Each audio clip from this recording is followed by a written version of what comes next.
శాస్త్రం చూద్దామండి. ఈమెయిల్ ద్వారా సూర్యప్రకాష్ రాస్తున్నారు.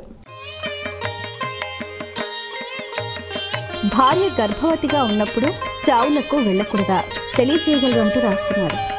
గర్భిణీ పతి హితచర్య అన్న పేరుతో, గర్భిణీ పతి ధర్మాలు అన్న పేరుతో మనకు ధర్మ ప్రవృత్తి, ధర్మ సింధు కొన్ని సూత్రాలను తెలియజేస్తున్నాయి.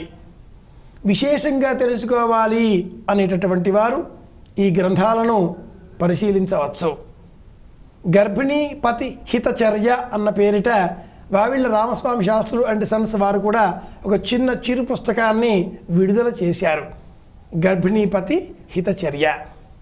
అందులో కొన్ని ప్రస్తావికంగా మనం జ్ఞాపకం తెచ్చుకుంటే, కొండలు ఎక్కకూడదు,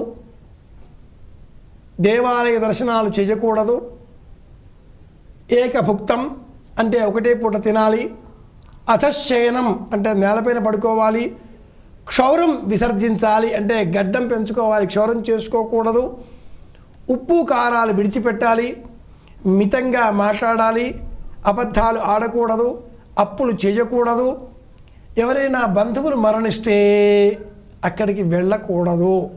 ఇవి కొన్ని జ్ఞాపకం పెట్టుకోవలసినటువంటి గర్భిణీ పతి ధర్మాలు.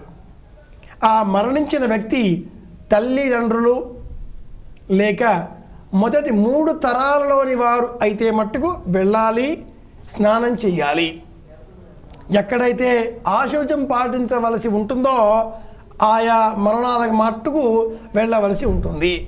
ఆశౌచం పాటించడం అవసరం లేని చోటకు గర్భిణీ పతి వెళ్ళకూడదు. ఇది శాస్త్రం.